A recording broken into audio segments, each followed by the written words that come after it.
Okay, I think now it will be better. Okay, let's do it. So hello and welcome. Welcome to Vision X. Hope you enjoy it. I think it's the second hour, right? It's just began, the whole thing.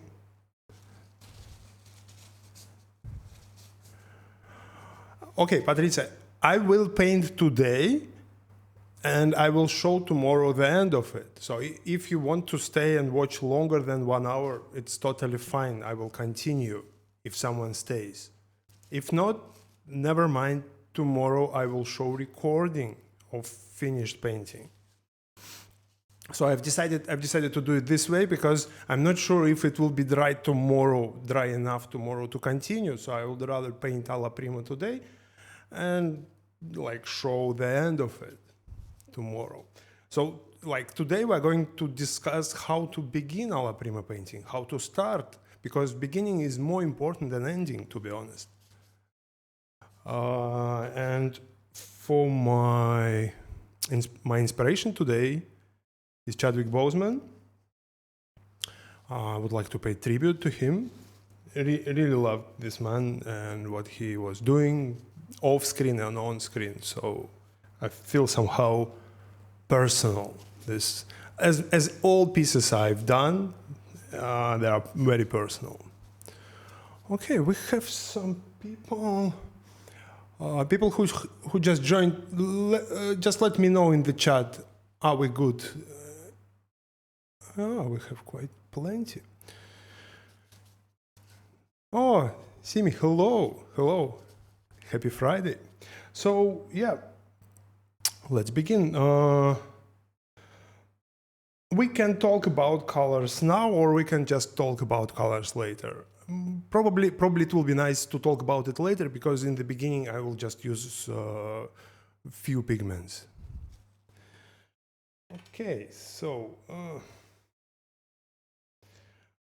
I prefer to start without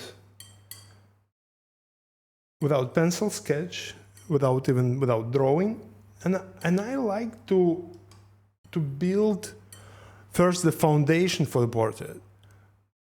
I don't care about the likeness at this stage. I don't care about features.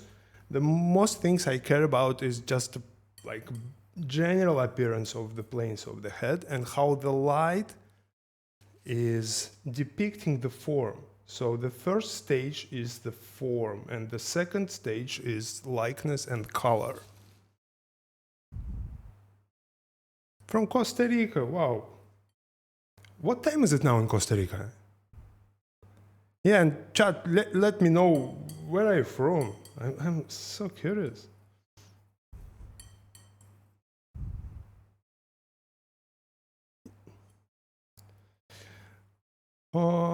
If you like to see the palette, we can do it like that. I hope it works.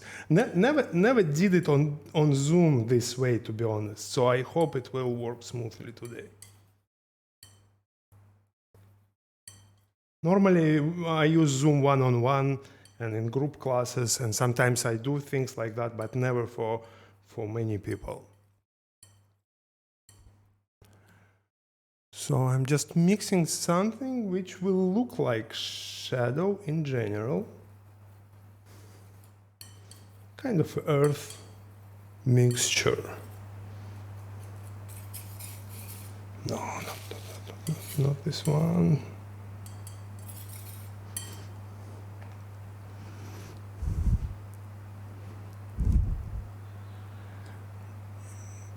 Thank you, Christopher.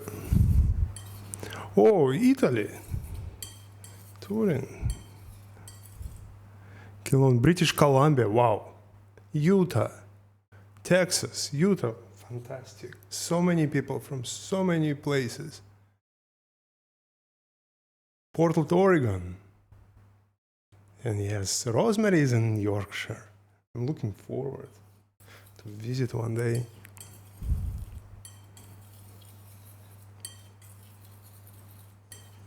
I have quite a lot of students from north of England now, and from Ireland as well. Okay, so we have the reference, we have the canvas, we have palette, everything. We have beautiful rosemary brushes here. Today I'm going to use mostly eclipses, extra long comber.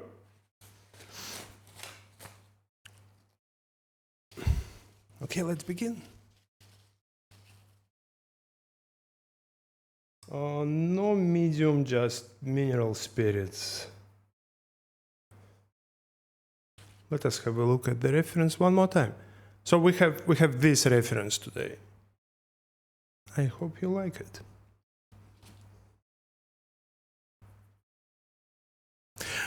I am in Barcelona. I live in Barcelona downtown now.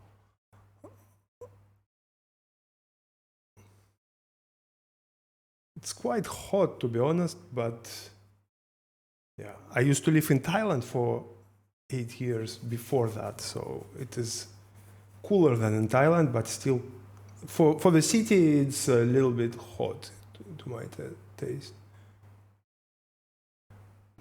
But why not?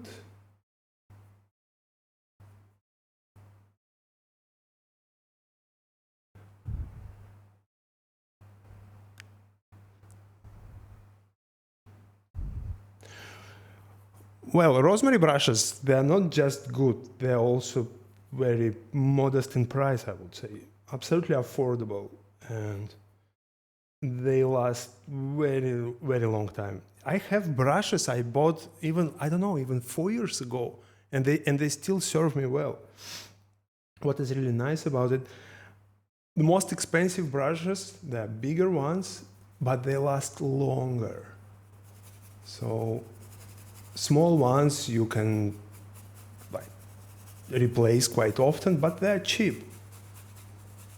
Some brushes I never replace them at all. Yeah, you see, it's very. I don't know whom, because without such good brushes, it will be not easy to paint, especially Alla Prima. Like Sargent used to say, the painting is difficult enough to perform it with the bad materials. So it's why I chose rosemaries in the beginning of my painting career, and I never looked back, never regretted it. So, hey Keith, how are you? We are painting. Guys, if you want to paint along, have you seen I've posted the JPEG image of the reference in chat. I don't know, do you have access to it or not? Or should I do it one more time? My time in Thailand was, it was blessed time. I did yoga, meditation. I was enjoying my life, and I started to do fine art there. So I never thought about doing such things before I moved. Because before Thailand, I was living in Moscow, I had business, I was a very busy man, you know, Moscow life, you can imagine. But when I moved to Asia, things started to change for me on so many levels.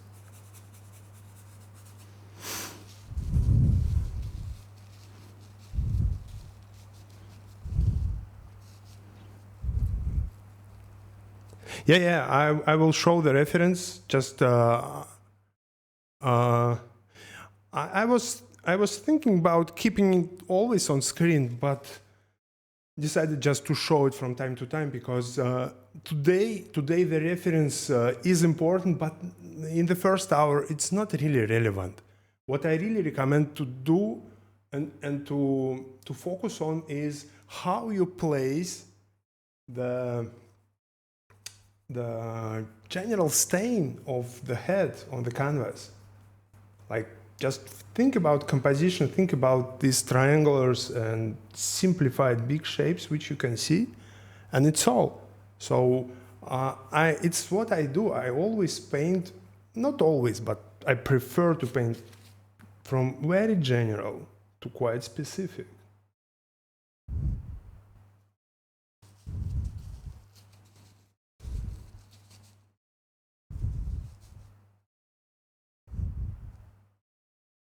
Yeah, it will be really nice. Let me unmute you. Could you? Oh yeah. Can you please repeat? Hi, Arthur. I thought it would be good if anybody wants to ask you questions. Yeah, thank you so much. I'll ask you the questions so you can keep going. Okay, amazing. We can kind of have a bit of a dialogue where Yeah, we keep yeah, reading it for you. yeah. But yeah, thank you so much. But you see, I'm used to read the chat, so it's quite okay. But yeah, definitely your help is much appreciated because I will just do it faster.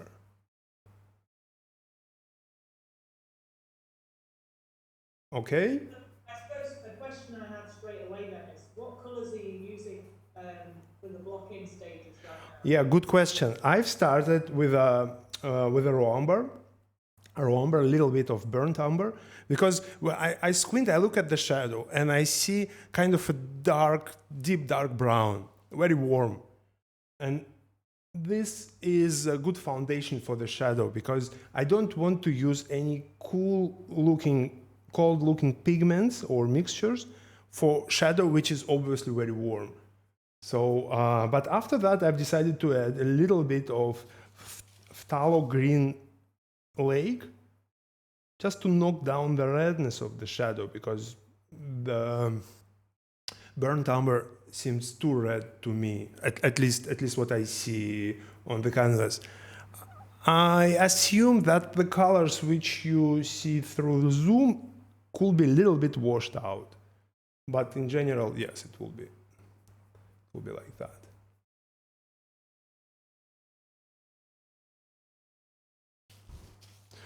So I have the head, and it's like it's not the real head. It's just a stain. You see, it's just a big mass of pigment.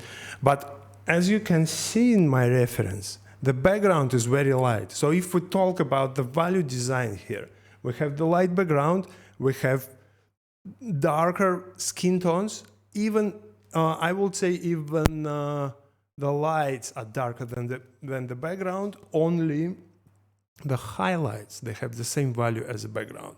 So this is very important to understand the value structure of the whole piece and also the relationships. So now I know that all my values here inside of the head, they must be darker than the background. It's why I've started with a stain, so it keeps me in this value range. So I want to make my job slightly easier. If it was like a dark background, I would first probably fill the darks in the background. But since the background is light, I wouldn't paint it at all. Maybe just to fix some drawing issues. Just indication of the eye sockets. And I think we can begin building the planes of the head.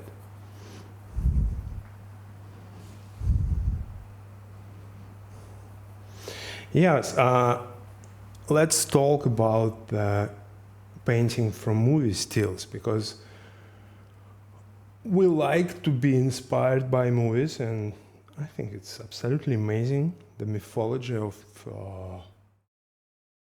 our generation, of our civilization now.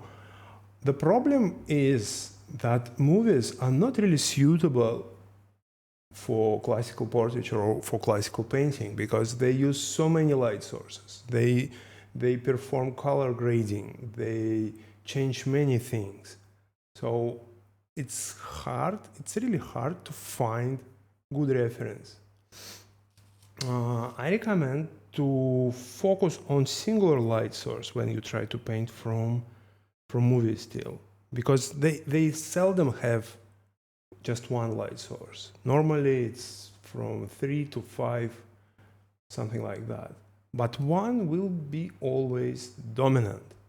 So in this case, we have strong light from our right, so the terminator, the core shadow, will be here in the in the changes of these planes.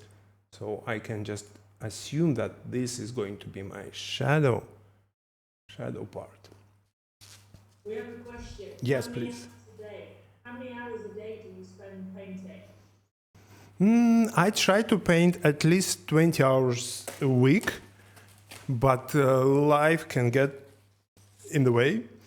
And also I teach a lot. So now I try to balance teaching and my own painting. But yeah, my happy day is when I paint at least 3 to 4 hours. Can you tell us more about where you teach on that topic? Well, offline, I teach in Barcelona Academy of Art. I teach in painting program. I also teach online. I've spent 2020 teaching online for obvious reasons. And yeah, it was a really great experience. I taught around almost 100 students during 1 year through my mentorship program. And now I started my Patreon page just in the very beginning of it. So everyone welcome to check it out. Now I just post some tutorials and videos there, but I am planning to expand it to some kind of assignments, critiques, things like that. Not just mentorship, not just one-on-one sessions, but also in general. And workshops, I think next workshop I will be doing here in Barcelona, probably spring next year, but it's really hard to plan, right?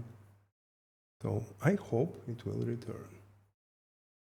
Okay, another question. Yes, please. Are you using any oil medium or just the paint right now? Paint and a little bit of mineral spirits to drag it around. You see, it is very ugly stage now. So nothing is really beautiful, or I am preparing the foundation, because what I really want is just to establish the structure of the head. Because let me show you the ref again. So we have, I will show you here.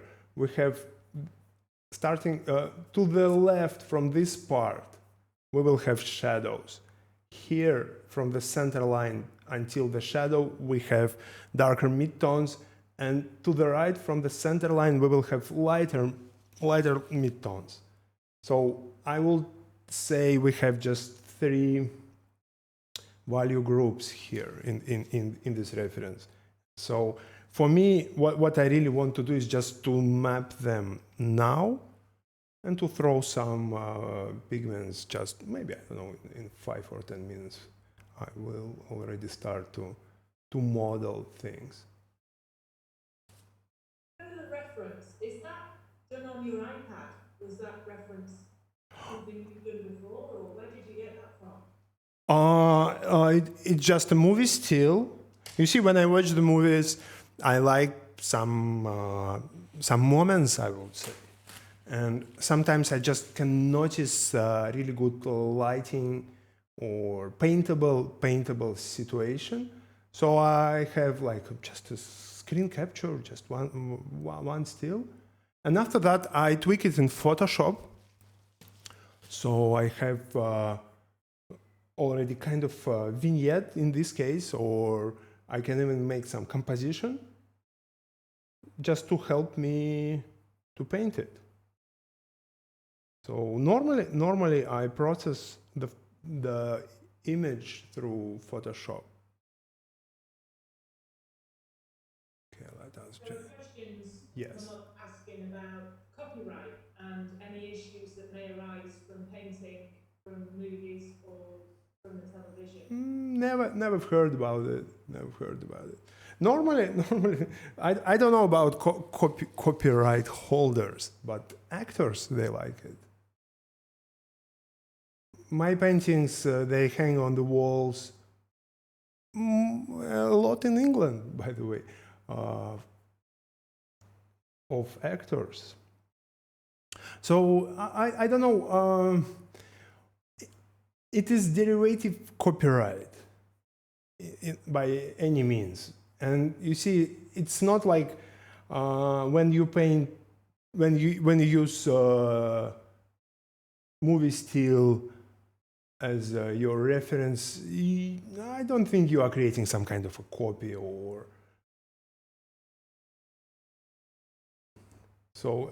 Anyhow, if you have concerns, it is better to consult with a legal advisor, which I'm obviously not. But I like to be inspired by mythology.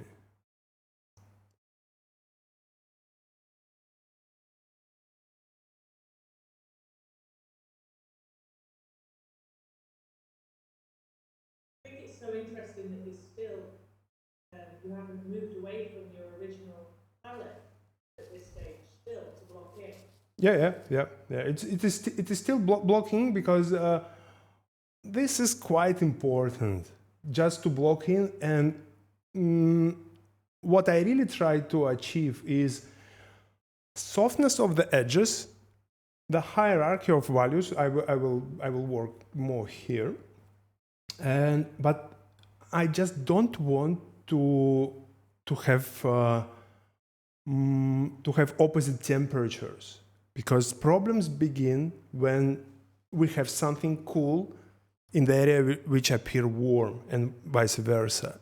So this is the foundation of seeing and performing as painter, in my opinion.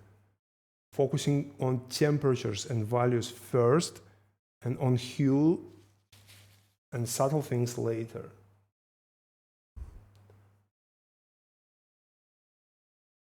So yes, and now it's just the paint straight from the tube. I don't know, maybe I will use some medium now, we will see. I know a question Yes. folks would ask me at this stage as a brush maker. You've stayed with the same size. Yeah. You started, and it's not small, it's not large. Yeah. What's your thought process between which brush you pick up? I could use like this bigger brush, for example. Yeah, like here. But you see, the change of the brush, and especially I have plenty to choose from, and so on. It takes time, so I prefer to be efficient. When I just block in, one brush is enough, especially brush like this, because I can make very tiny marks. You see, like very thin marks, and also I can make broad ones. And for me, I can even draw with this brush. So I don't really have to change to rounds, to filberts, or to something else. So this is just like that. I will change a lot when it will come to color, because I don't want to contaminate. But not now. Now it's okay with one size. The size which I choose is just convenient to paint. Let's say here the bottom planes of the nose. It will be not really easy to paint with a bigger brush, and it will be a waste of time to trying to hatch a lot with a smaller one. So it's kind of this type of choice. My favorite brushes are always universal, so it's like these long flats or long filberts, because they can provide a lot of different brush marks. Okay, so the eyes which I've just placed in the beginning, it was mostly for my own comfort. Now I focus on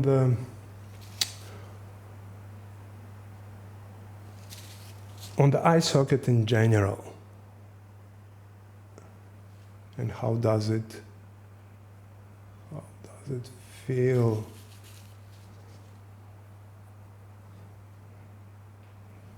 Wow, already 20 minutes.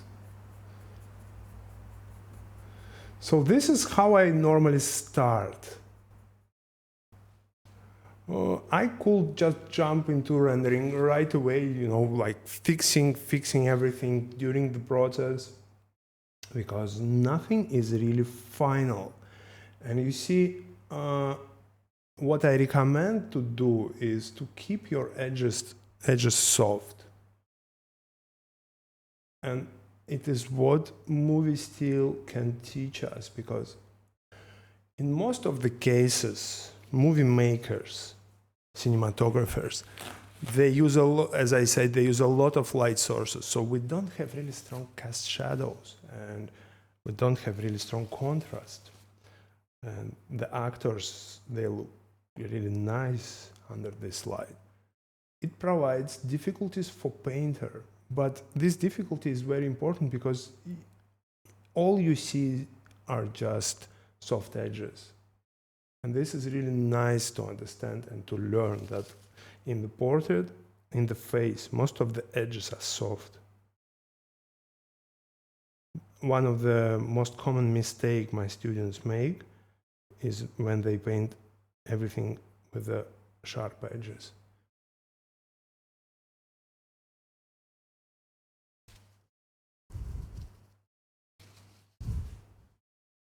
So yeah, you see, I already just mixed something out of this raw umber, so it's kind of all together. But mostly, it's earth pigments mixture. Let's talk about it a little bit.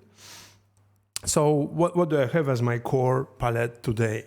Is titanium, lead tin yellow, yellow brown from Old Holland, transparent red oxide, original vermilion, alizarin crimson permanent, ultramarine blue, phthalo green lake. This is terre verte. This was raw umber. This is burnt umber. This guy here is violet hematite or something from Rublev, and it's all so far. Maybe for later stage, I will use something else.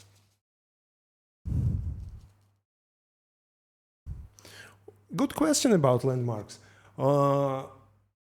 We have to focus on the corners of the eyes here, the corners of the nose, like just normally I look for these occlusions where the side of the nose, we call it in Russian, wing of the nose is meeting the skin. So we have these two landmarks here, two corners of the mouth, but the most important is the center line here. So this center line is my main focus. Now it is still, now I don't care much, but I will care a lot on the next stage, because it's way easier to tweak small shapes inside of the big shape than to change big shapes. So first I focus on the big shapes, and after that, like now it doesn't look like him at all, but carefully I can just render. The likeness will be here in this triangular. So I will render the eyes, the glabella, the distance between the eyebrows and the nose. So it is a really good foundation. Yeah, yellow brown is a nice pigment. First time I've heard about it from Nick Alm. It is more powerful than yellow ochre, but very similar in hue. So it can help you to mix chromatic yellow in the mid-tone and even in the high value range.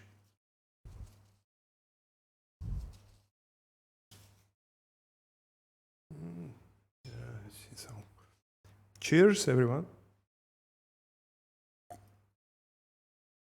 So,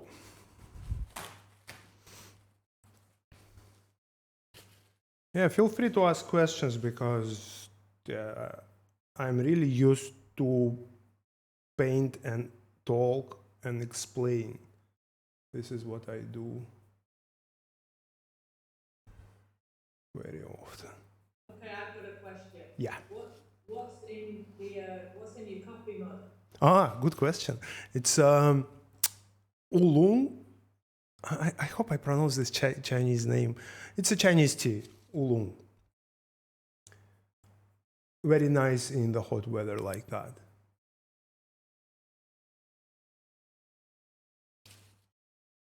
Okay, so this is, let's say this is an initial stain which I could use to for the portrait to render it.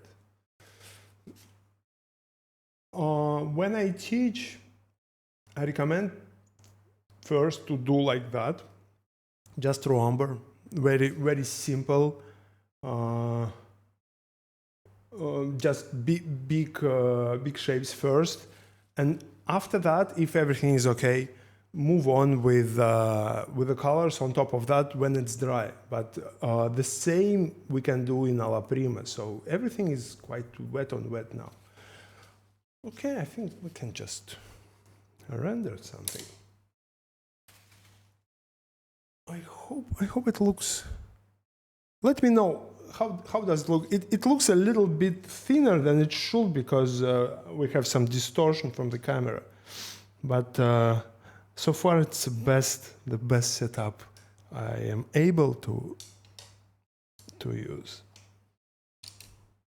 I've spent last year I've spent 2 months figuring out how to record and how to make streams like that. The cameras, the placement, the lights. So maybe I should just make it slightly lighter.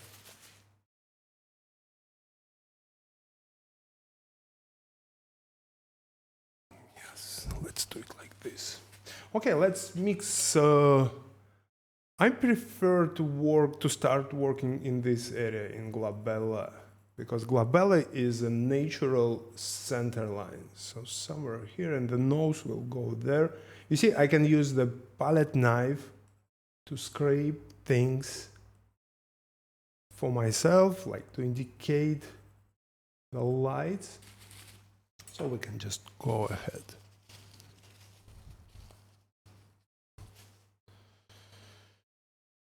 Yellow brown to start, to kick it. Yeah, I forgot to mention I always have King's Blue here, just below my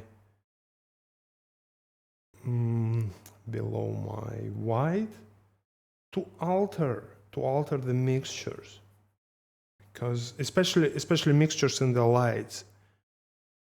You see, the thing is, yes, did we have? Yes. We have a question, which is what panel are you working on? It, is it a panel? I presume it's just a canvas stretched on the stretcher bars. The Belgian linen canvas, Claessens number 13, double oil primed. Very, like, I don't know, quite predictable. Everyone is using it. It's like the best for portraiture, in my opinion. Nowadays, I work a lot on copper and on just aluminum composite panels. I prime them and I paint on them because they provide a lot of possibilities for creating small details on moderate size panels, which is very difficult to perform on the canvas.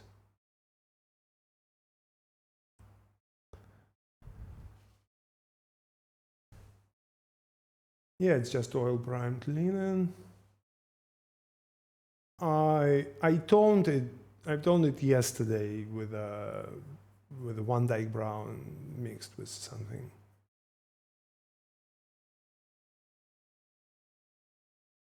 I seldom work on the pure white canvases But sometimes I can. Sometimes I can. It provides more challenge than mid-tone gray.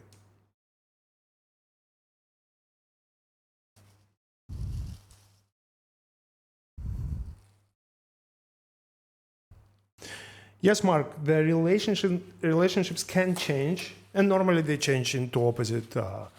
But you see, in most of the cases, the shadows will appear warmer,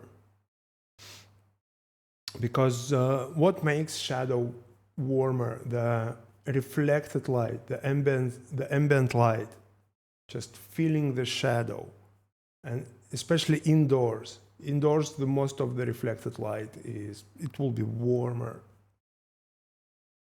by definition. So even with a neutral light source, shadows will still appear a little bit warmer. But sometimes we have opposite situation. Let's say when you paint someone, sunset light, or fireplace, or candles, the shadows will look relatively cooler. What is really interesting is when you paint two light sources, like Anders Zorn used to paint. One light source is cool and another light source, opposite light source, is warm, which is creating really interesting shadow. Shadow looks warmer comparing with a cooler light source, but the same shadow looks cooler if you just focus on the warmer light source.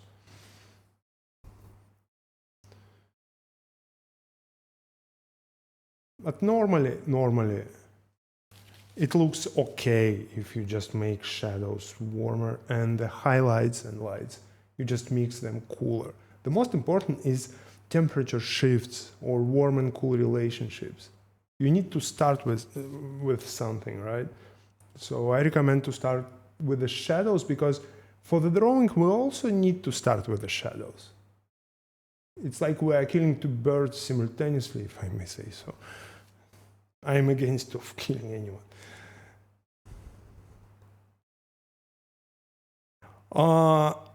I stream from my apartment. I have half of my apartment, not half, just one big room is my studio. I've painted the walls this way, and everything is dedicated to creation of paintings and drawings. So this is my place. As a young father, I really like to work from home, to be honest, because I can spend my time with my baby girl.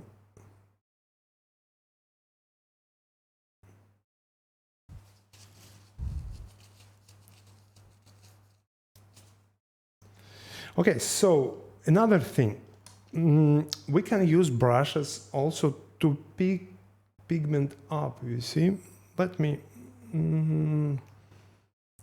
zoom here.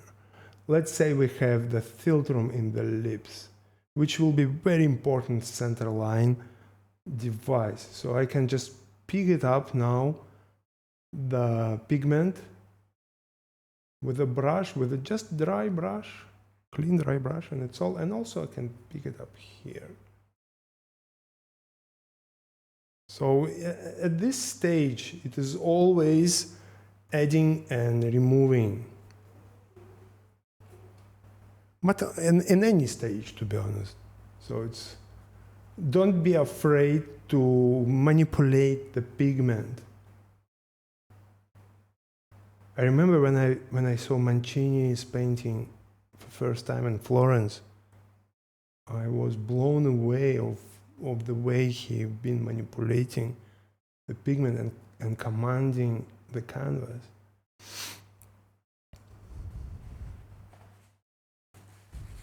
We've got folks asking whereabouts your atelier space. I already answered. Yeah, Barcelona. Yes. Sorry. I thought. I thought. Yeah, I live in Barcelona, and I teach in Barcelona Academy of Art, very big atelier, quite similar to Florence Academy. So you see, at this stage, the eyes, they don't exist. They exist only in my imagination now. I don't really want to spend time on modeling things in the eyes. But here, the lips, they can be important because the center line will be here.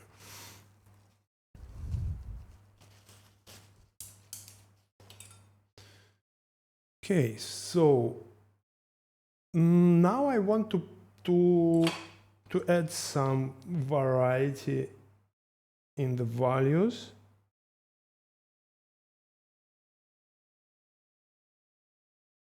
In the skin tones. So we can go darker here. And yeah, and there. And again, you see, if we have initial stain, which looks more or less like a shadow in general,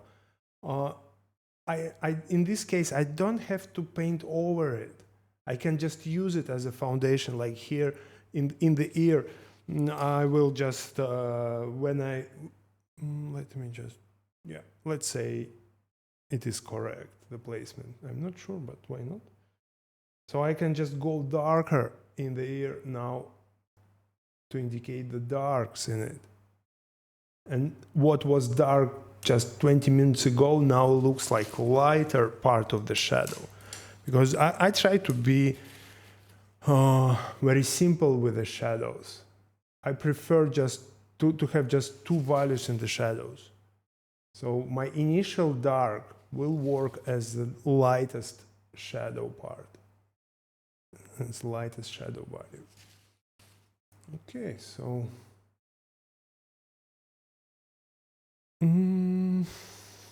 it looks warm, but not as warm. So now it's time to introduce some green. You see, I mix the green and what was red before that. So if your mixture is too red, too much red, just mix it with a green to compensate it.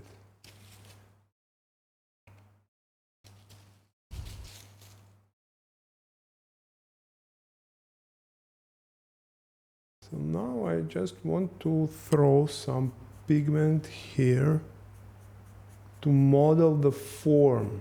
So this stage is modeling now. The transition from the shadow to halftones. But these darker halftones, they are part of the light family of values.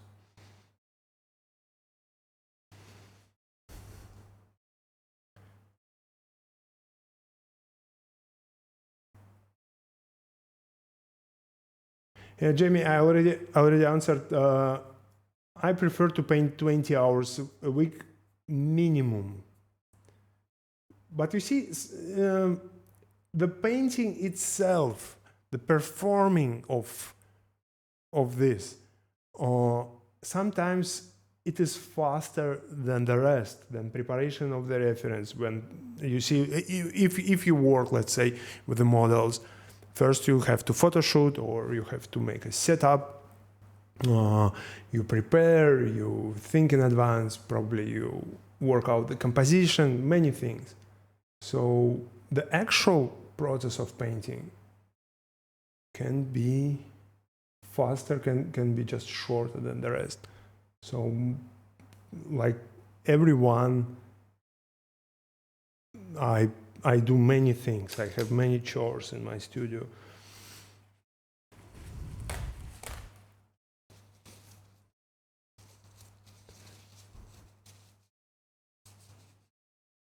Yes, Mark, I do. So, and it is. I prefer to have transparent pigments for the shadow, but most importantly, I apply transparently.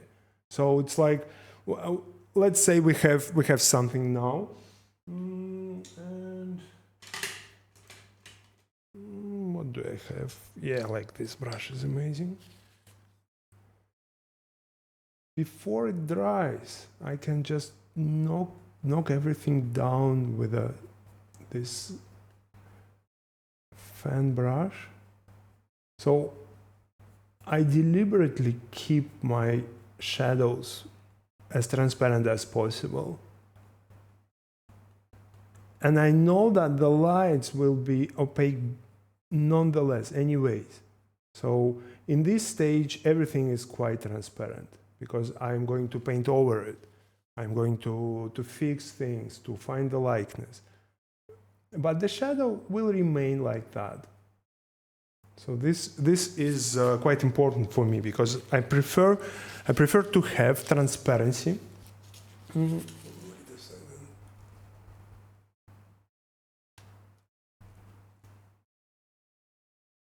Okay, now we have the head, so the placement on the canvas, so I can just make it slightly closer. You can always apply opaque pigment on top of transparency, but it is hard to get back to transparency if you need it. So I prefer to keep things as transparent as possible, as thin as possible. You can see on my palette now. Not really juicy, right? Okay, so now I want to introduce some greens. They are not the actual skin tones per se, but I really like to have some warm and cool transitions here. And we can look now for some reds.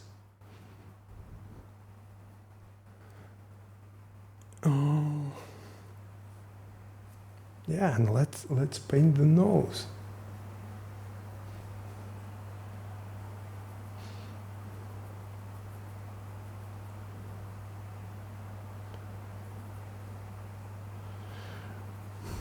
So chat, let me know, do you paint alla prima or you prefer something longer?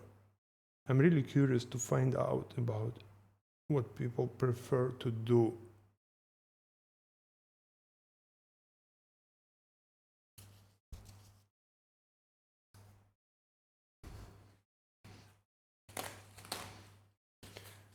Okay, Mark, good.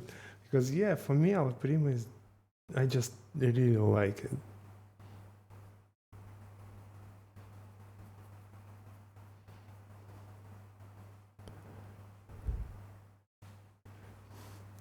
Yeah, as one of my mentors, Steve Houston, said, the beginnings are more important than endings because you can learn a lot of things by starting painting. You will be ready to finish it when the start was good. Yeah, sometimes you can screw up the painting in the end. It happens. But at least we need to have something to screw up in the first place, right? Tammy prefers indirect painting. Good. Oh, Mark, it is how I got into painting, to be honest, because I was a student in New Masters, and they did some kind of mentorship with Steve. In the very beginning, I was in the first group. I don't know how did they work it out later. I was in the first group, and I enjoyed my mentorship with him. After that, there was no way back for me. So I continued painting.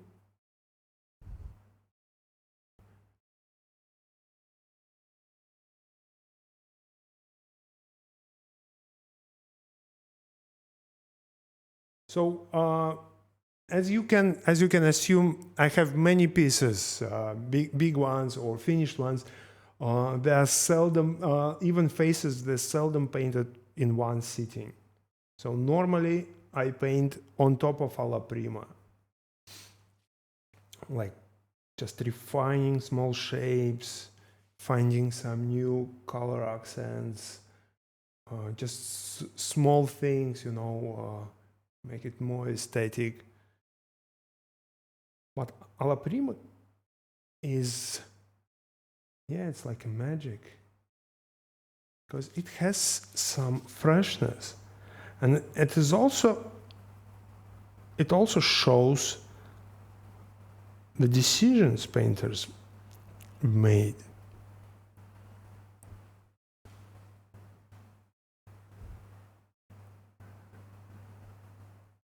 Yeah, it's Angela, you're absolutely right. I don't try to copy what I see, especially when I paint people alla prima. I could I could concentrate on exact color when I paint still life, for example, or when I'm really, like just in love with something which has peculiar or particular color. I can be obsessed with the copying. But the skin, as many other objects, we don't really deal with the local color. We deal with how light is affecting the local color. So let's talk about skin tones here. Obviously, we have situation where there is a lot of melanin in skin, which makes skin darker, but not just darker. The melanin is also making skin less translucent. So with a darker skin, we don't have much contrast. So you see, like in between the core shadow and the transitional halftone, we don't have such strong contrast as we could expect when the skin is lighter. The stronger contrast will be here around the highlights. And this is very important to know when you deal with different skin tones. So darker the skin, more melanin, less translucent, more reflective. But it doesn't mean that the core shadow will be here. Core shadow will be here. Anyways, just very subtle.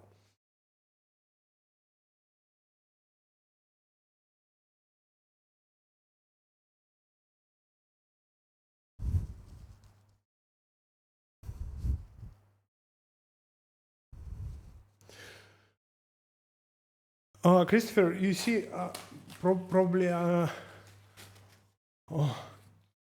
it's not very popular answer, but I prefer do not have like a top list of old masters. I like to be inspired daily without, any kind of preferences. So today, for example, I've started my day with a new book of David LaChapelle, which I received from Amazon. So you see, like I can be inspired by different creators, different artists. Obviously, Sargent, Zorn, Saroya, Repin. You see, if we just name a few, we will have all others like inferior, which is not exactly the case. I consider Western representational art as a body of knowledge. We have some heroes, but we don't have anyone who will be, like a leader or founder of what we do. No matter how famous artist was or is, everyone contributes through daily practice, through teachings, through books, through posts on Instagram. We contribute to this never-ending river of Western art tradition. It's nice to come to museum and to see paintings done by people 500 years ago, and you still see decisions, mistakes, sometimes frustrations, any kind of things which were occupying painter's mind, and you feel them. I really like it.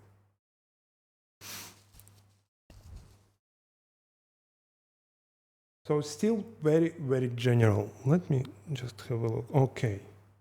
So official meeting will end in 7 minutes, but if you like to stay, feel free to stay, to leave, to come back. So I will paint leave for maybe 1 more hour, and I will continue later. And tomorrow at the same time I will show the end of it, because I am recording everything, and I will just quickly edit it and I will show the most important things.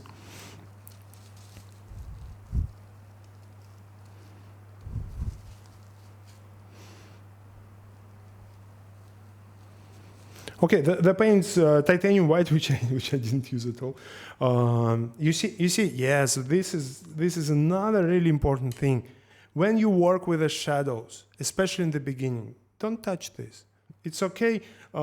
It's okay to touch. It's okay to use titanium white, but most of the people, they end up with a very chalky looking shadows. I prefer to make things lighter with a Latin yellow, or you can use Naples yellow, or something which is light, but light in value, but does not have a lot of titanium white inside of it.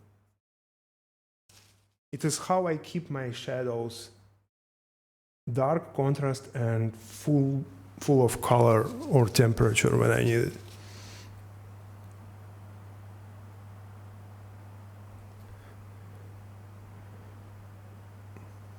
So still blocking of big shapes.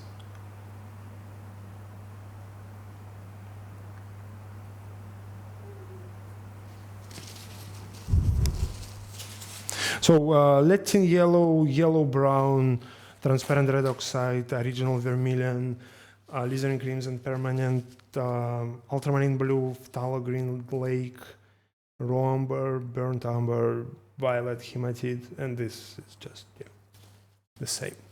So on this stage, nothing really fancy, nothing really exotic. I need smaller brush now. Yes, this one. You see, I still work with this with extra long flat eclipses. I really like them.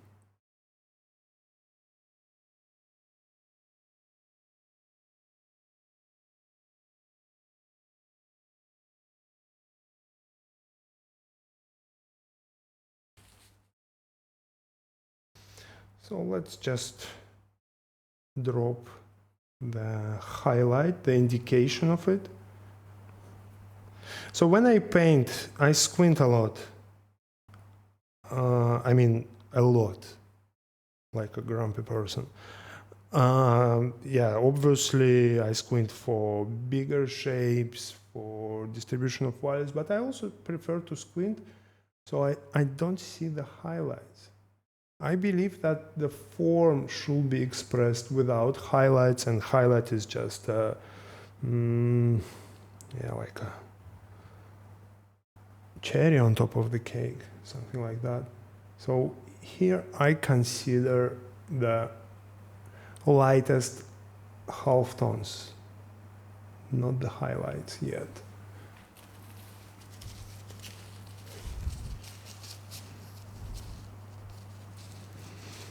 Thank you, Jamie, and best of luck. I will be happy to see you tomorrow at the same time. Yeah, pity I cannot paint Alla Prima portrait in 1 hour.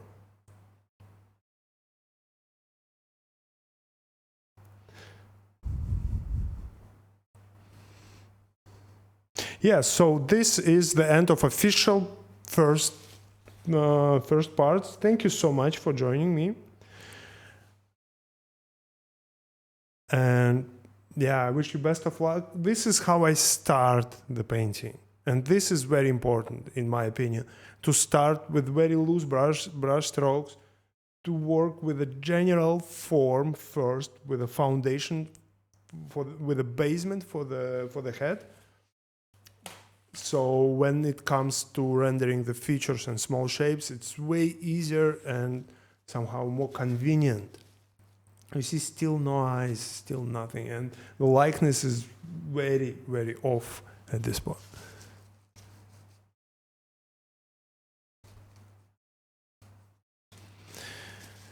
Yes, thank you so much.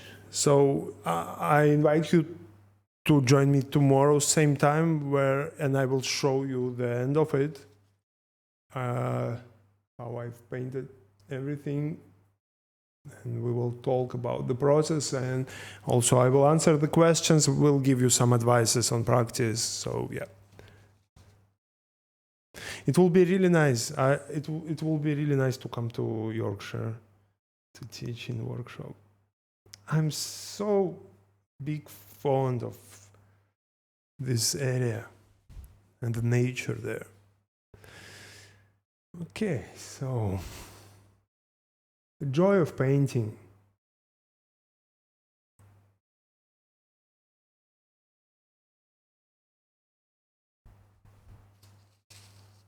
Yes, bye-bye. Bye-bye, everyone. So feel free to drop out and to come back.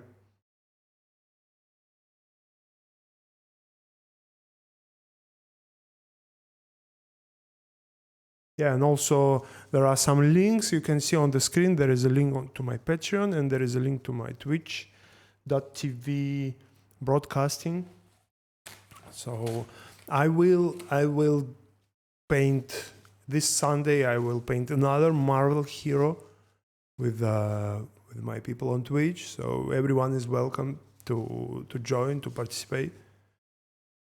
I don't explain things on Twitch, but I paint, and sometimes I can show my studio practice. I show my bigger pieces, like work in progress, some techniques.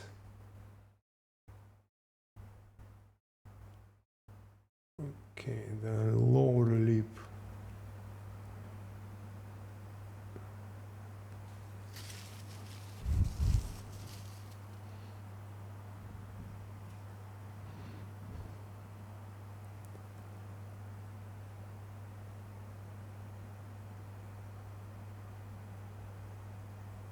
I hope you guys enjoy the Vision X. I'm going to visit as many events as possible. Or at least I will watch recordings.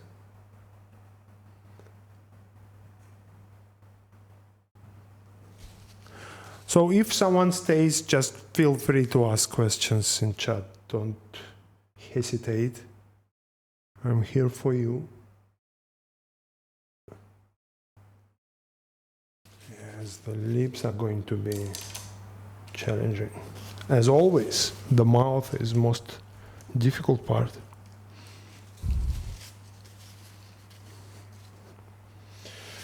Okay, I think the medium will be handy now.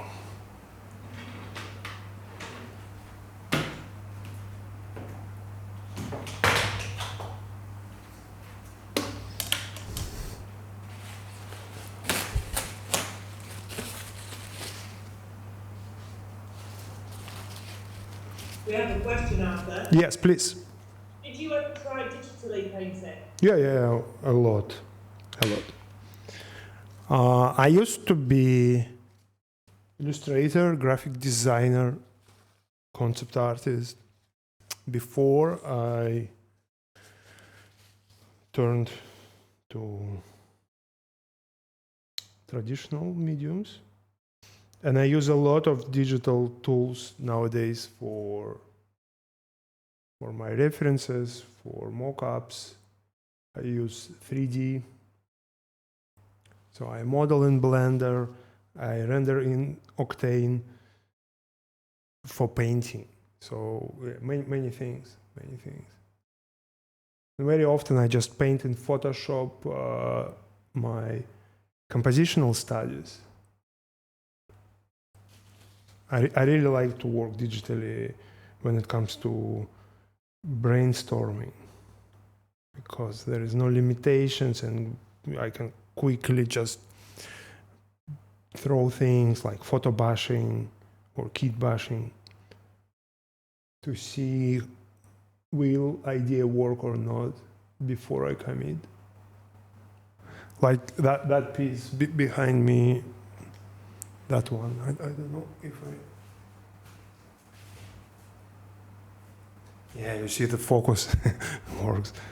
That piece with the soldiers with the battle, I composed it in Photoshop, and it took longer. Yeah, as usual, it took more time to compose than to paint.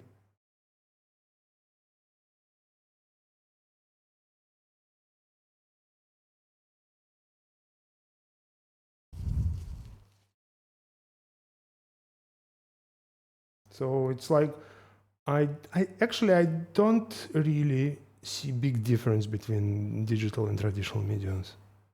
The principles are the same. And it works. It helps. The same with the photography. I don't really understand people when they, scornful about using photos. I don't know. Photography was invented by painter to help with paintings. So why should we neglect it or ignore it?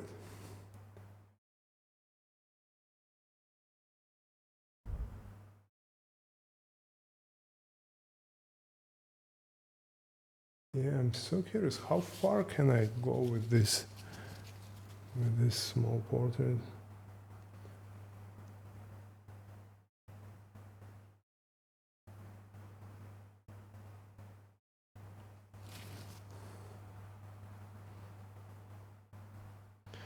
So just a little bit of medium,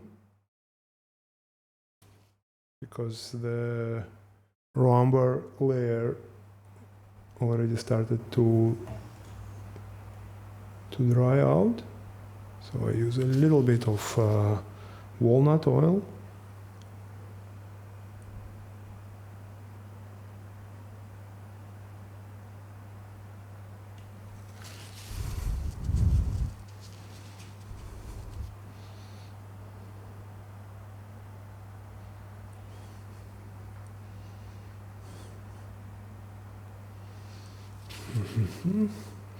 What I really prefer to do is to jump from one area to another when I work Alla Prima.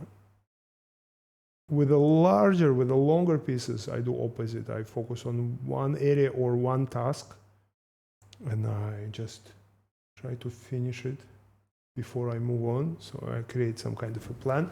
But for Alla Prima, for study, like I spent already some time in the mouth. Don't want to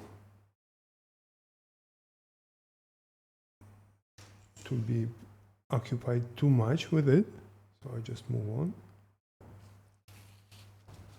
I think we need to find some likeness in the nose.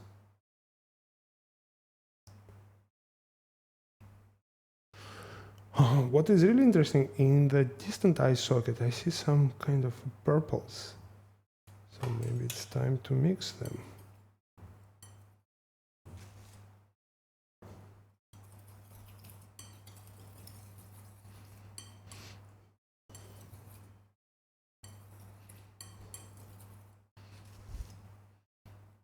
Oh, guys, so many of you are still here. I'm surprised.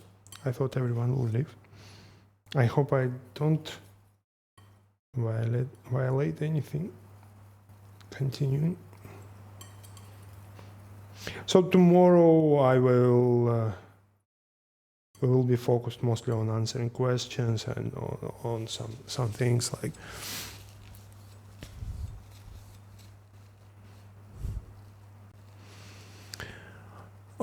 the black. You see, I don't have black on my palette yet. I think I will mix the darkest darks using just green and transparent red oxide. But yes, I will increase the contrast by going darker in the darks and lighter in the lights. So it's like it's also part of strategy, because I don't want to mess around with the shadows. I don't want to make them lighter, especially when I need to mix titanium into it. So it is way safer to go darker in the shadows and lighter in the light than opposite.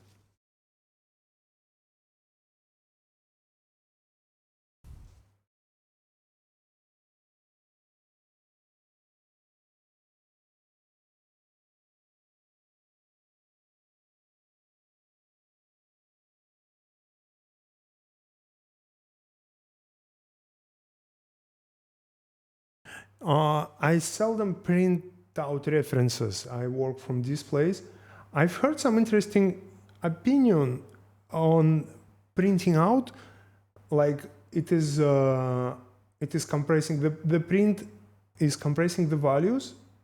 So when you print out the reference, it looks more paintable because you don't see a lot of information in the shadows and so on. But I prefer to work from the big screen because I can just compress the values by myself in Photoshop.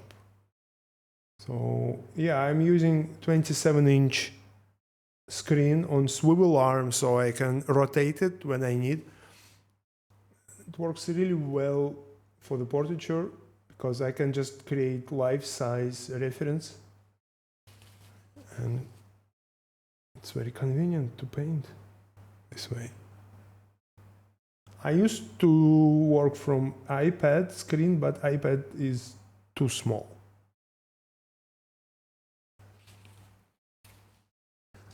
I like to keep the luxury of painting life size.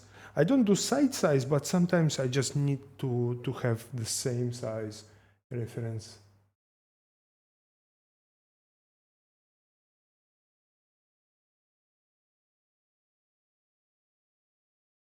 Just more convenient.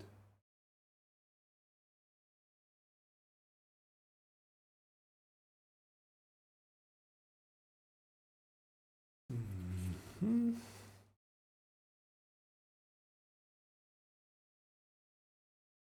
Okay.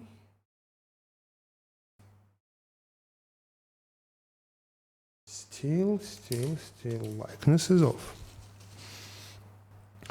So chat, if I can ask, what brought you to Vision X? What is your goal? What would you like to learn from this magnificent conference? Because probably I will never have chance to ask this question. Improve the portraits, good.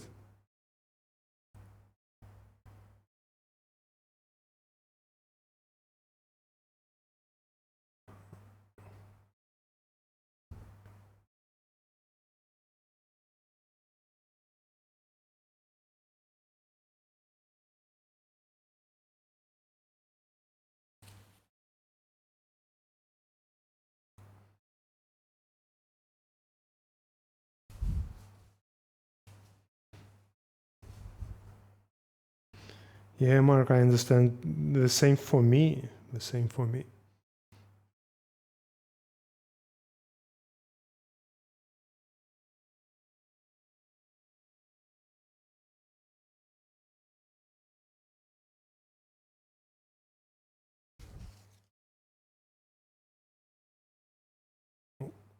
That was a mistake. So to fix it. Mm-hmm.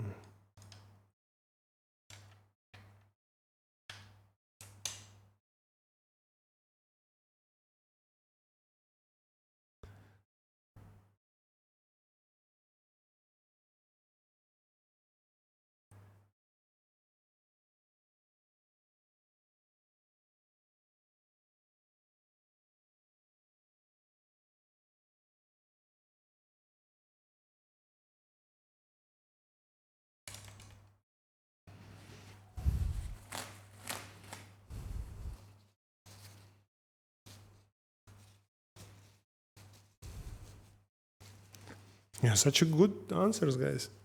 Yes.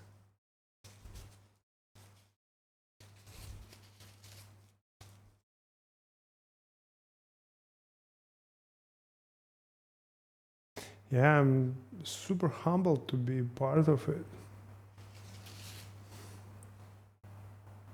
So So many names, so much talent.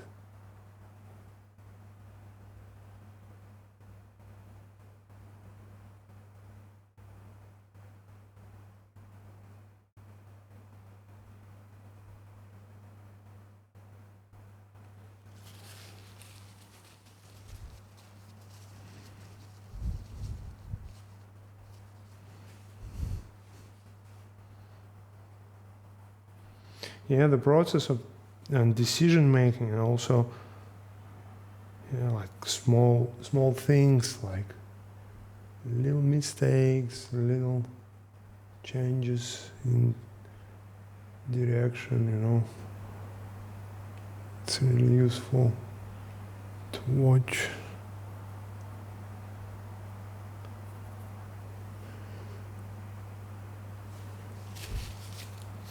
So now I am started to introduce some lighter values here, and here in the light part. So as I said in the beginning, we have the center line here. Yeah. By the way, let us just move this one. Everything right from center line will be the lightest group of values.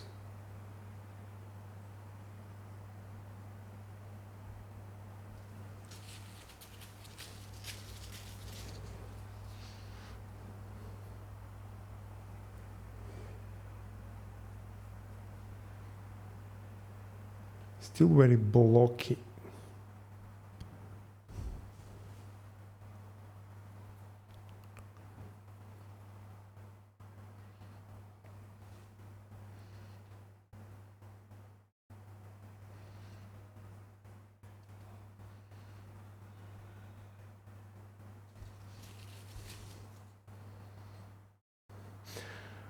So when you paint the portrait, I recommend you to focus, even before you start, to focus on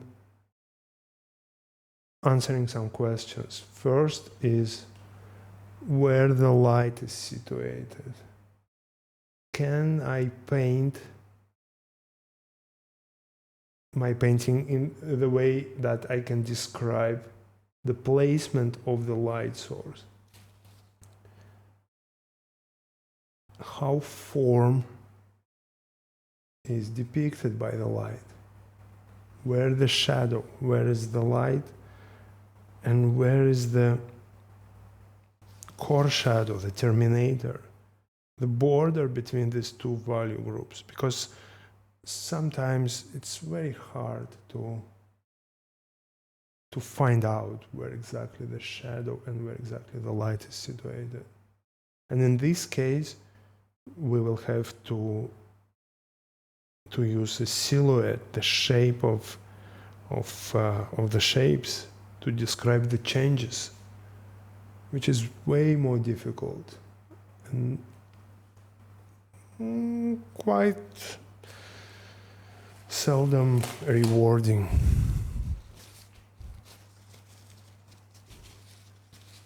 So this reference is not really easy, but at least I can see the lightest planes, and I can see the change to the shadow,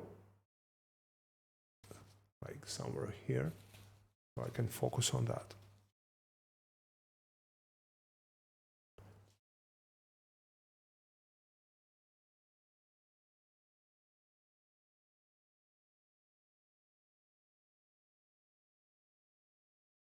You can see that I'm adding some pigment. I'm shaping and reshaping the shapes. Like here, for example, it is still two generic likenesses of. The idea is I'm going to add things somewhere, but I'm also going to just erase things. And there are two ways to erase. One is just to pick up the pigment, to use Q-tip or to use palette knife or any kind of scraping or whatever. And the secondary is when you use the background mixture to fix things. By the way, let's paint the eye. So let me introduce some interesting purple here.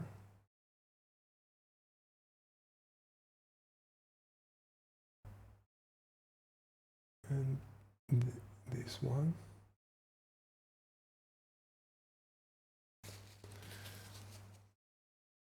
So the shape of the nose already started to, let me have a look. Yes.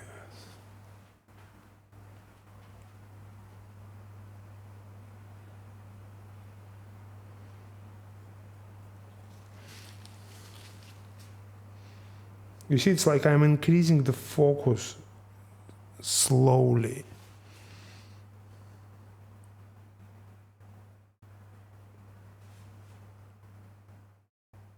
Just comparing shapes to adjusting shapes to the next ones.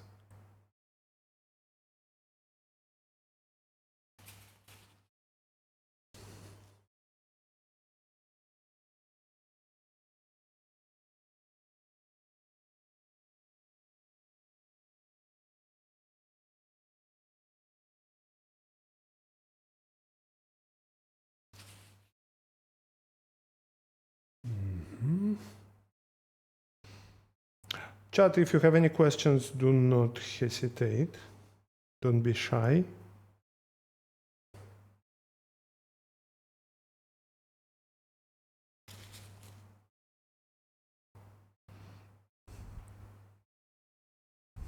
Yes, I use King's Blue here. You see, I prefer to keep it next to my whites because you see what's happening. It is already contaminated with the light mixtures. So if I keep it here, it will just violate my mental projection of the palette because I prefer to have the darks to the right and the lights to the left. So it's like it helps me to organize. But already you can notice some imperfections in this idea. So yes, I use King's Blue to cool down the mixtures. Wait a second.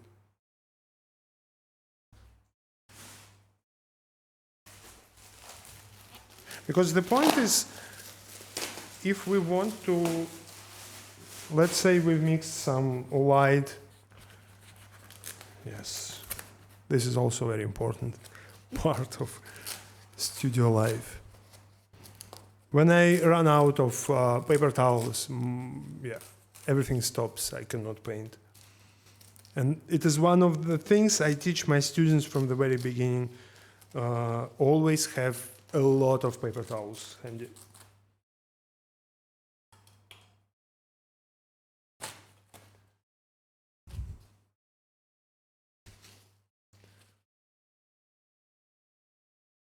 Okay, what is going on in this eye?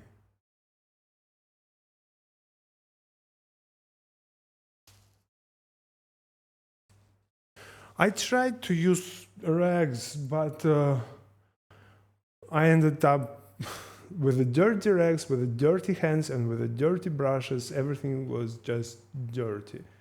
So I use just very thick and the most premium paper towels I can find, and I use a lot. So I can use 2 rolls in one painting day. I prefer it to have problems with the color. So technically, it's what I do. Almost after each brush stroke, after each mark, I just wipe it. Just wipe the brush off.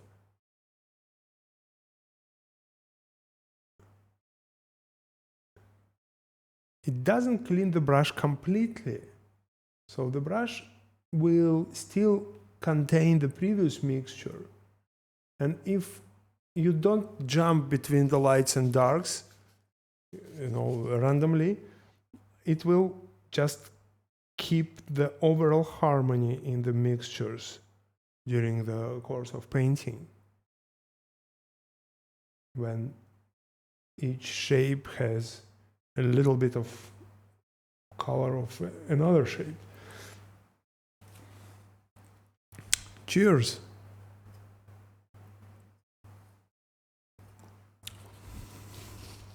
This is walnut oil gel from Rublev.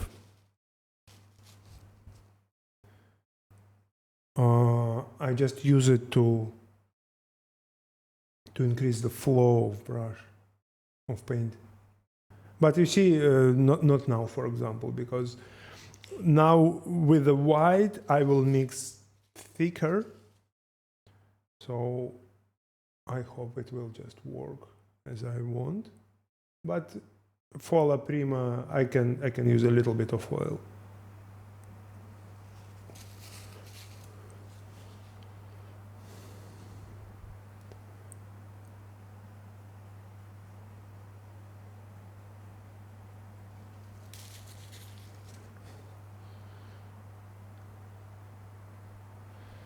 So, okay, let's talk a little bit about the painting heroes.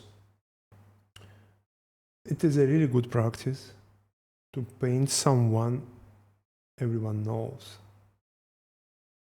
It provides additional challenge, and it is also a really great tool to find out your own way of painting, your voice. Because if your goal is not to copy the photo, it will never look like someone else's painting. It will always look like yours painting, but painting of this particular hero or person. As I said in the interview with Brian another day, I don't paint the portraits of celebrities. Maybe today is kind of a tribute to Boseman, to Mr. Boseman, because he was hero off screen as well. But normally, it is some kind of admiration of their work on screen. I really respect the craft and magic of performing when they make us believe in the story.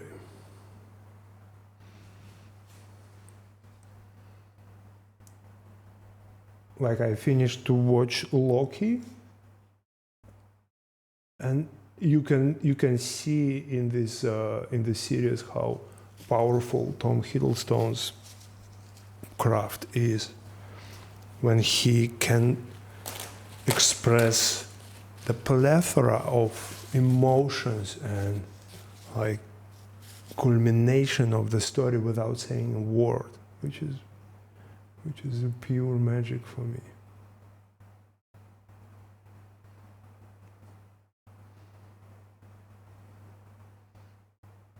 And it's very traditional. Sargent used to paint famous opera singers and actors, many others.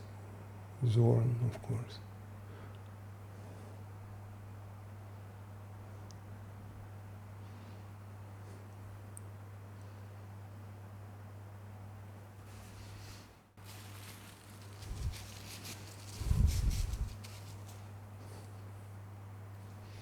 So this is what I have in 1.5 hours of painting.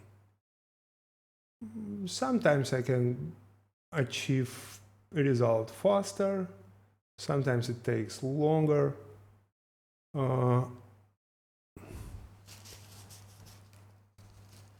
Well, I'm considering I will make definitely one of the sketches.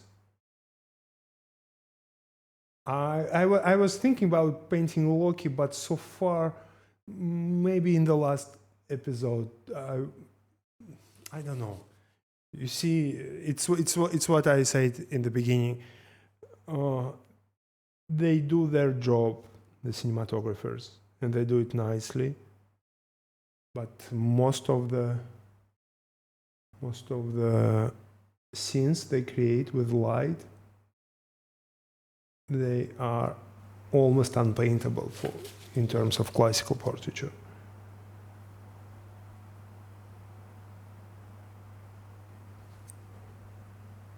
So a lot of work should be done to prepare the references. So maybe.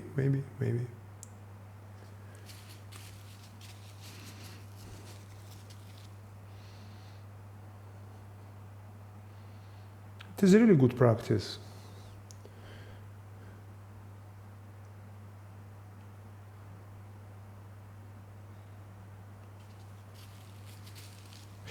Another way to practice from movies, or let's say you found the photo in internet, most of the images will have very poor color information. So you need to implement your knowledge and experience in skin tone rendering in order to create variety in the color. So what I recommend to my students as well is and I'm going to do it on Patreon videos to show how I do it. I take the photo with a poor color or with no color at all, let's say old photo, and I just place it next to old master's painting, and I just pick the colors and the decisions in the skin tones from the masters, but using the black and white photo as a reference for drawing and planes. This practice helped me a lot to stop trying to copy exactly what I see, to model it, especially the skin tones.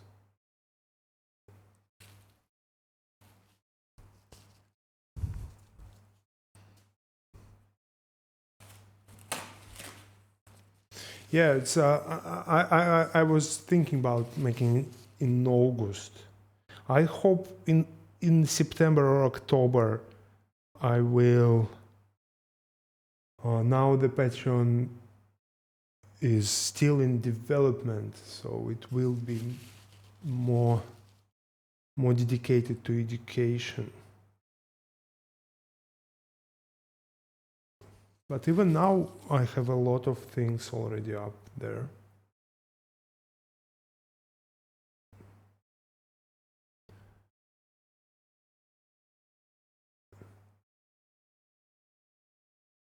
Okay, so the eye.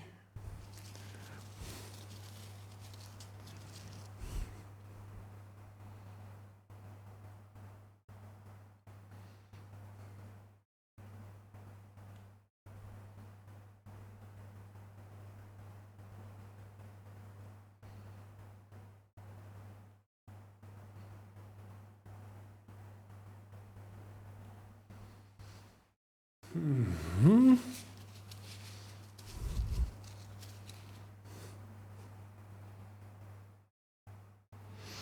So I think it's 1.5 hours.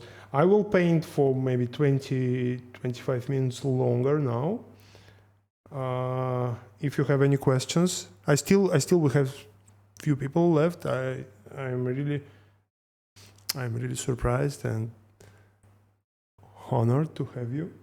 So feel free to talk with me.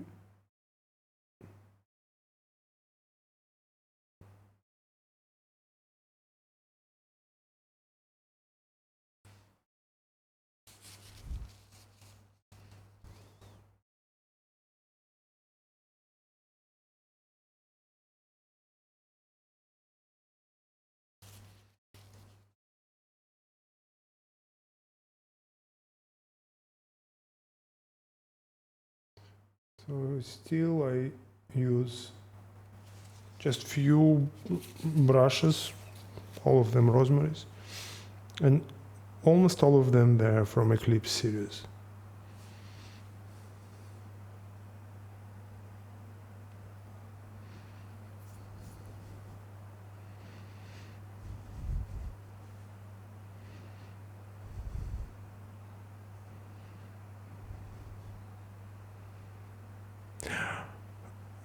Sean, I paint from the references and from life. I prefer to paint from life, to be honest, especially the portraiture.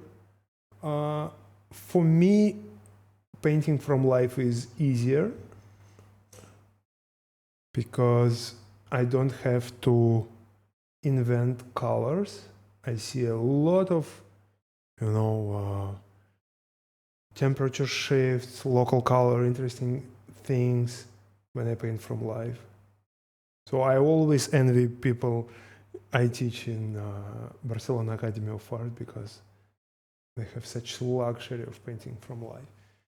But when it comes to bigger works, something designed, something like premeditated, I definitely paint from photos. I can do like few sketches or few studies from life, but I prefer to paint from photos when it comes to something.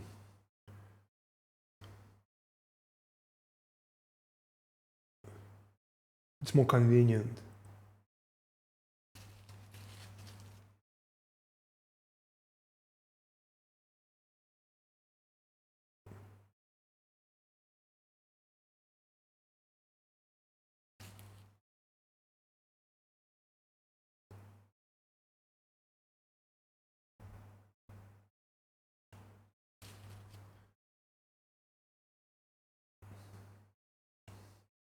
During pandemic, I used to invite people to sit for me online. So we were using like a Zoom video call, and I was broadcasting on Twitch.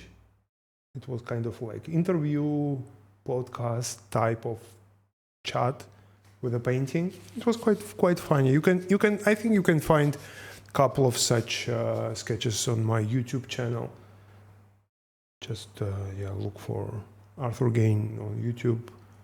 I have the channel. I don't post much there, but yeah, sometimes.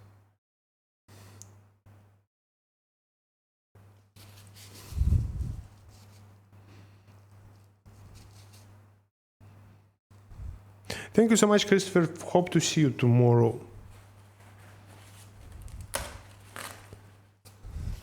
Yeah, Sean, it's a big issue, and they move a lot. But I let them move. I let them to move. I talk with them. I really like when they comfortable. So it's not like when you do photo for Russian passport, you have to stay perfectly still.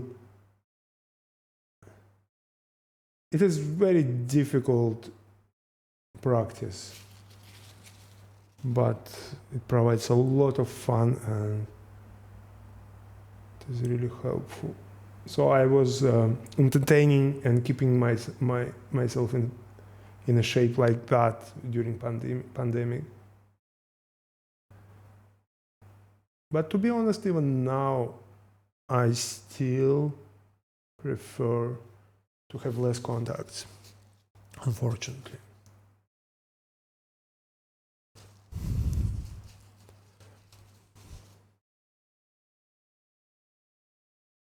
Maybe in the future.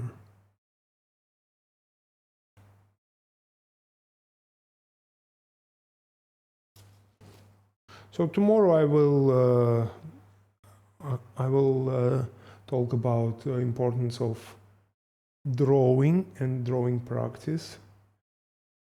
I'll show you my sketchbooks and how drawing with ink helped me a lot. Because ink is a very interesting medium, you cannot erase it.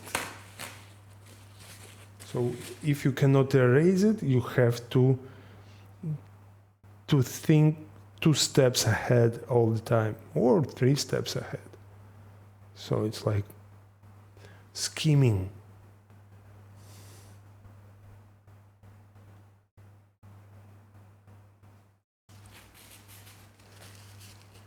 Okay, so I think he is starting to emerge.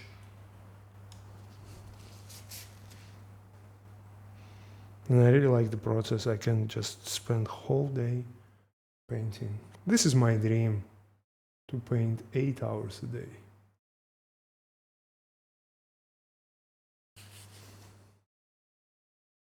Maybe one day I can afford it.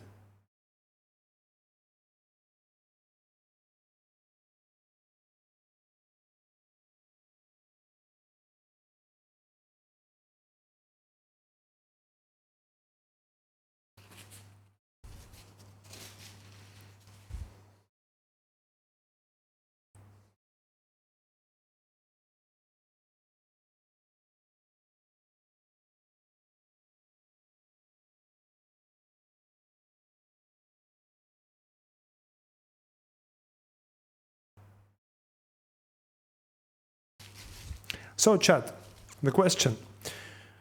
If, let's say, you are able to go back in time or in space somewhere to spend like 2-3 hours in the studio of any kind of old meister, where will you go?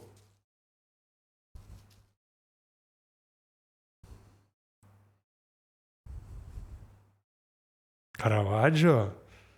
Good. Tough choice, to be honest. Sargent. Yeah, Rembrandt.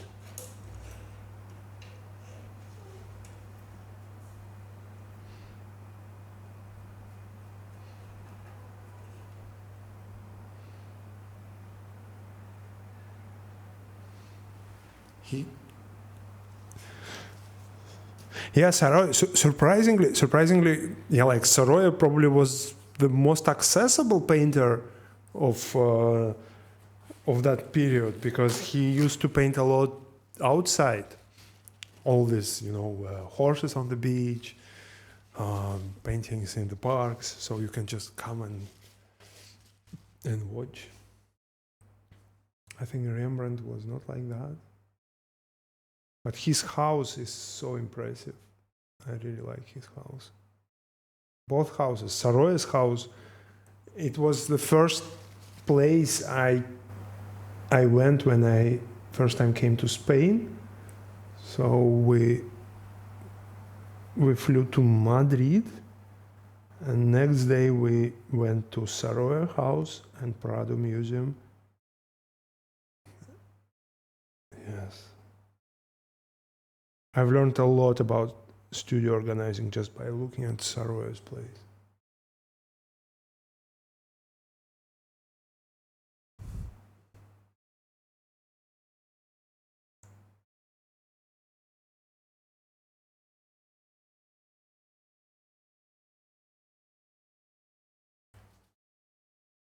So it is still far from likeness, I would say, but I hope I've showed you some. You have some idea now about how I work from really general depiction first, and it is also really nice to be relaxed in the beginning because I notice people tend to overthink things, especially when it comes to likeness. So when you try, like to fix the likeness on the early stages, it just, in many cases, just a waste of time.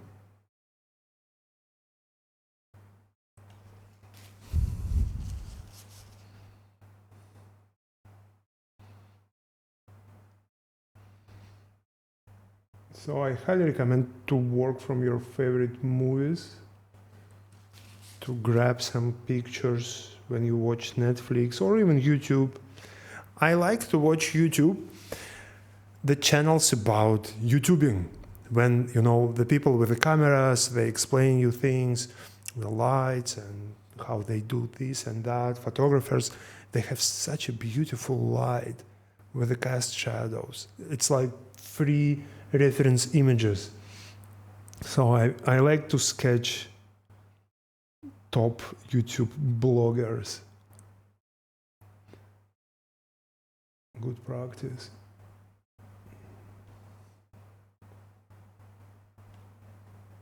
So when you work from movie stills, you learn a lot about how would you make a photo for your painting, because you don't want to have problems, right? You don't want to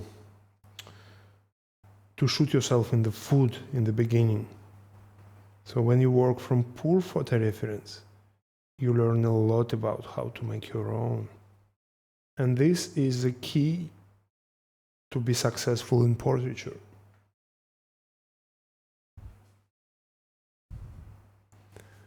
No, I don't let them know, because I don't keep the practice. Normally, if it is with paint and I just want to warm up, I sketch and I just use, I smear everything and use it as my tone.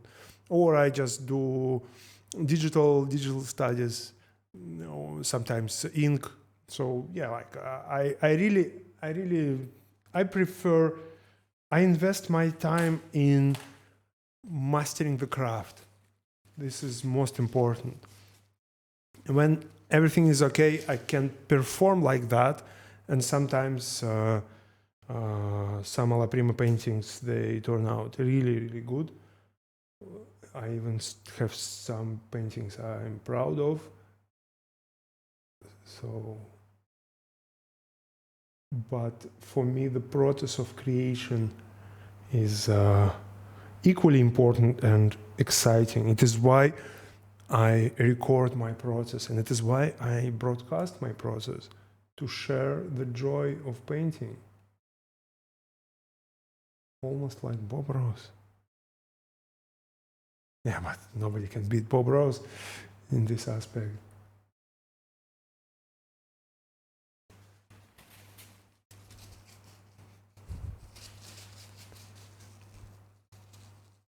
Yes, exactly, Michael. The job they do is absolutely outstanding. Pity that they don't care about paintability of their work. One of my greatest inspirations is Knudsen, the photographer. I'm not sure if I pronounce his name correctly. This American New York photographer who is making incredibly premeditated cinema type production, Gregory Knudsen. And the way he's approaching his projects is like, wow, mind blowing. He's like I would like to be painter like he's making photography. I would like to make paintings this way. I remember the story how Ernest Meissonier in 19th century, very famous French painter, how he was preparing his references.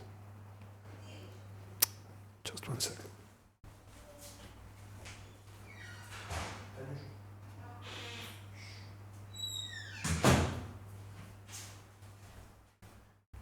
Yeah, my girls have returned. Yeah, definitely. I will post the image. There will be recording. Definitely, it will arrive in Patreon. But I'm very busy now with Gandalf tutorial, which I am dropping next week. By the way, yes. For people who join my Patreon in July and in the beginning of August, I think I will expand it to mid-August. I will give free access to upcoming Gandalf tutorial. It's kind of a great deal, I believe, because, yeah, so. And this recording in HD will be also available on Patreon, and definitely I will post the photo, Instagram, Facebook, TikTok. I have TikTok now as well. So yes.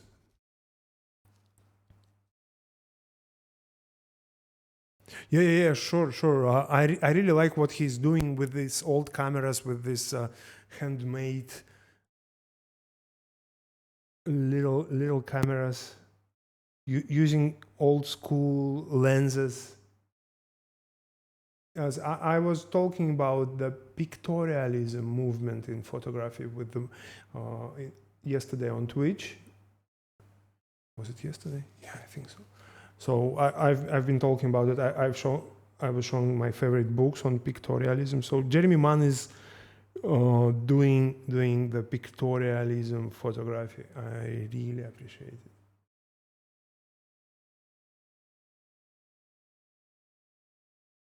Yeah, he's here in Barcelona now, but I've decided to, yeah, I still stay at home. He's judging the Figurativas competition.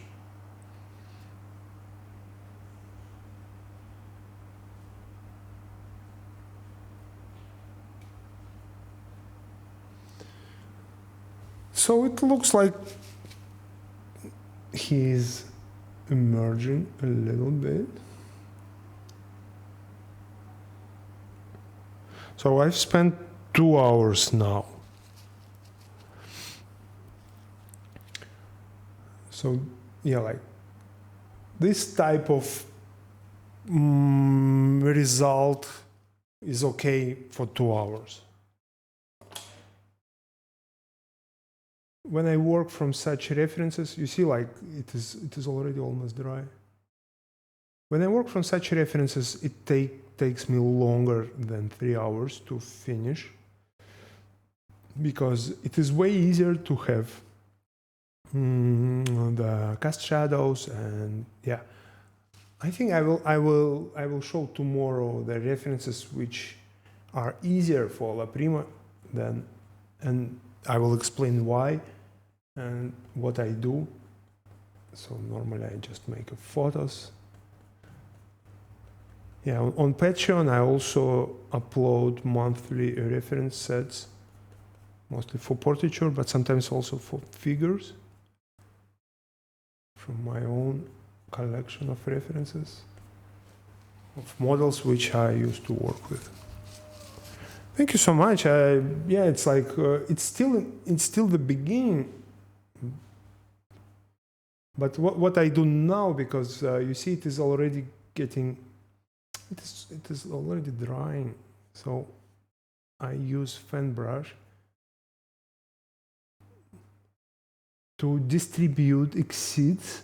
So like here in the hair, definitely there are some exceeds of paint.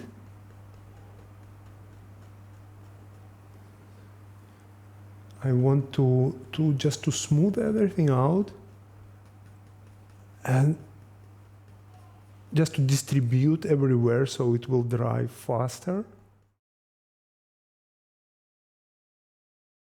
Because it's a really bad idea to oil out the layer until it is dry. It can damage your painting. So it's what I'm doing now. I just want to prepare it so it will dry. I think it will dry tomorrow morning, and I will finish it tomorrow, and I will show the process tomorrow as well. Oh guys, you're still here. I'm so surprised. Thank you so much. Thank you so much. It means a lot. I hope you've learned something today, and I'm really looking forward to talk with you tomorrow. If you have any questions before we call it a day, because before I wrap it up, just feel free. Do it now. Because in 5 minutes, I will stop everything.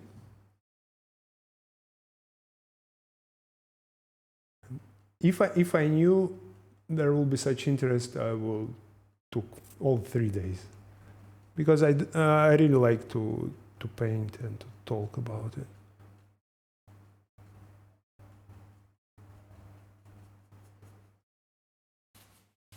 So transparency.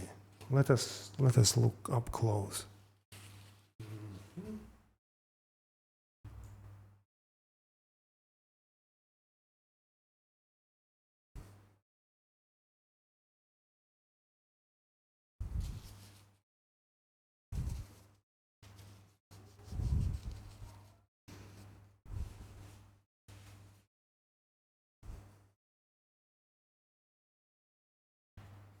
So you see what I'm doing. I just want to keep transparency as much as possible, and also it is a kind of a cheat. You see, in the facial hair especially, it looks like a beard with such a texture. So I use it as a shortcut for the hair as well, and in general for the shadows. Also, what you can do, you can drag the paint following the form. Okay, it's already getting too dirty.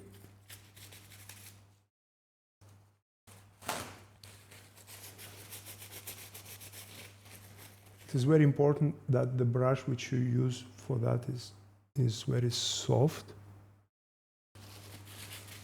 So it's like keeping transparency and preparing for the next layer.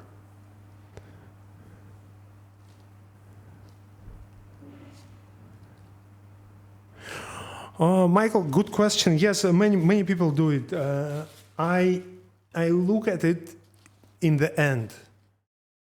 In the beginning, like today, for me the most important was just the relationships between the big shapes and the overall like a zero head type of, you see, step, lighter, darker, and the shadow.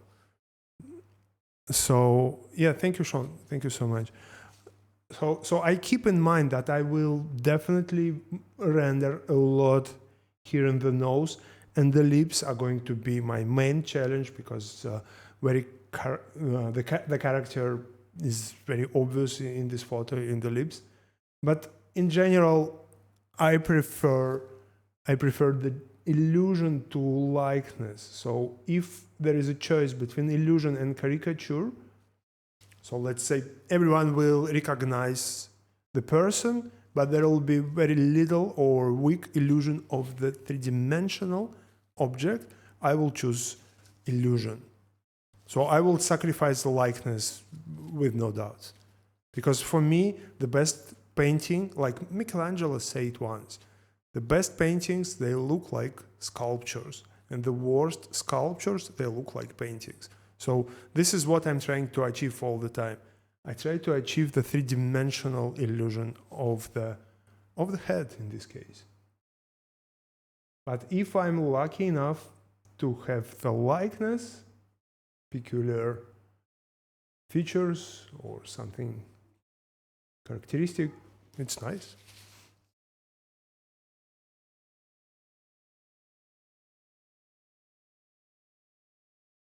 Okay, I hope I answered the question. I'm still dragging and moving paint around. Yeah, like that. Soft edges everywhere. I can always make them sharper when I need, but since I will need only 1 or 2 sharp edges, I will prefer to have everything soft. Okay, thank you. Thank you for joining. I think this is, oops, we have different again. Sorry for that. Yes, now it is okay. Thanks for joining, and I hope to see you tomorrow. I hope to see you tomorrow, and yeah, enjoy your conference. Probably I will meet you in the chat rooms of other artists. So yeah, thank you so much again. Best of luck. See you tomorrow.